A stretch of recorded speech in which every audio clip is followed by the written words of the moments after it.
పట్నంలో పుట్టి పెరిగినోళ్ళకు పెద్దగా తెలియదేమో కానీ ఊర్ల పొంటి ఉంటున్నోళ్ళకు మాత్రం బాగా ఎరకగ్గి ముచ్చట.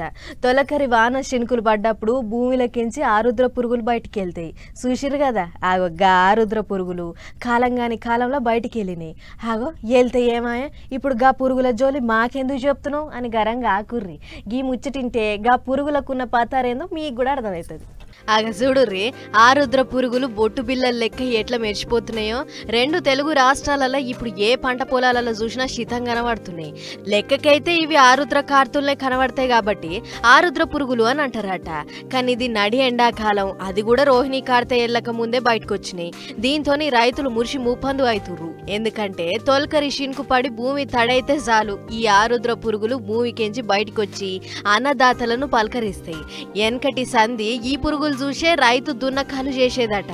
అందుకే వీటికి రైతు మిత్ర అనే పేరు కూడా ఉంది అని అంటుర్రు వీటి గురించి బాగా తెలిసినోళ్ళు. అట్లనే వీటికి ఒక్క ఆరుద్ర పురుగులనే కాదులో, పట్టు పురుగు, చందమామ పురుగు, లేడీ బర్డ్, ఇంద్రగోప పురుగు, కుంకుమ పురుగు అని గిట్ల రకరకాల పేర్లు కూడా ఉన్నాయి. ఇవి భూమిని గుల్లబారకుండా చేసి పంటకు బలాన్ని అందించేటట్లు సాధిస్తాయట. అట్లా చేస్తాయి కాబట్టే వీటిని పర్యావరణ నేస్తాలు అని కూడా అంటారట. బయటికి వచ్చిన ఈ పురుగులు భూమి మీద కొన్నొద్దులే ఉంటాయి. ఉన్నన్ని దినాలు రైతులకు వానలు జోరుగా పడతాయనే సైగ చేసి పోతాయట. మొత్తానికి ఆరుద్ర కార్తె రాకముందే ఆరుద్ర పురుగులు వచ్చినాయి. మరి వీటి రాకటతోని ఇదివరదాకనైతే సరిపోను వానలే పడ్డాయి.